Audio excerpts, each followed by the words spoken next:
ఈరోజు దేవుడు మిమ్మల్ని అడుగుతున్నాడు, do you fear God? You see, fear in God is misunderstood topic అంటూ వచ్చా. ఏంటి దేవుని భయం అంటే?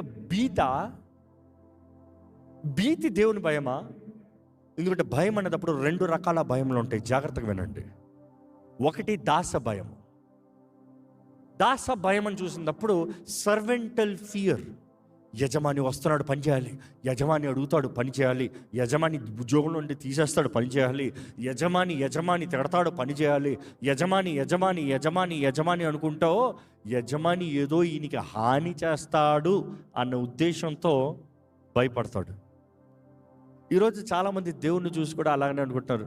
దేవునికి ప్రార్థన చేయకపోతే దేవుడు దీవెనలు ఇవ్వడు, దేవునికి ప్రార్థన చేయకపోతే దేవుడు విడిచిపెట్టేస్తాడు, దేవుడికి ప్రార్థన చేయకపోతే దేవుడు నన్ను మర్చిపోతాడు, దేవుడికి ప్రార్థన చేయకపోతే దేవుడు నన్ను త్రోసివేసేస్తాడు, దేవుడికి ప్రార్థన చేయకపోతే దేవుడు నన్ను ఎడబాస్తాడు, దేవుడు నన్ను ప్రార్థన చేయకపోతే దెయ్యాలు వచ్చి నన్ను కొట్టేస్తాయి. అవును, దేవుడు లేకపోతే దెయ్యాలు వస్తాయి, అది వేరే పాయింట్. కానీ నువ్వేదో ప్రార్థన దేవుడికి చేయకపోతే నీకేదో హాని కలుగుతుంది అన్నట్టుగా భావిస్తూ ప్రార్థన చేస్తున్నావేమో.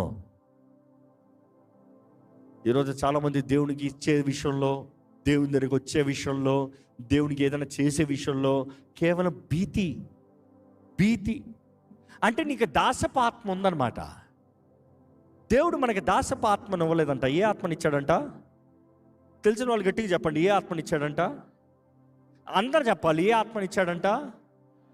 దత్తపుత్ర ఆత్మ అంట. అంటే adopted children. You see, the word adoption అనేది చాలా మందికి ఇష్టం ఉండదు. The word adoption takes lot of mercy. ఎంతో దయ చూపించాలి ఒక వ్యక్తిని తీసుకోవాలంటే. వచ్చిన వాడికన్నా తీసుకున్న వాడు గొప్ప. నువ్వు దేవుని దగ్గరకు వస్తాం కాదు, నిన్ను దేవుడు అంగీకరించాడు చూడు, అది గొప్ప.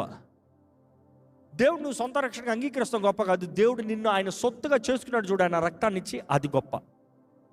ఈరోజు మిమ్మల్ని అడుగుతున్నానండి, డూ యూ ఫియర్ గాడ్? ఏ రైతైన భయం. ఒకటి దాసపు భయం, రెండోది కుమారత్వ భయం అంట.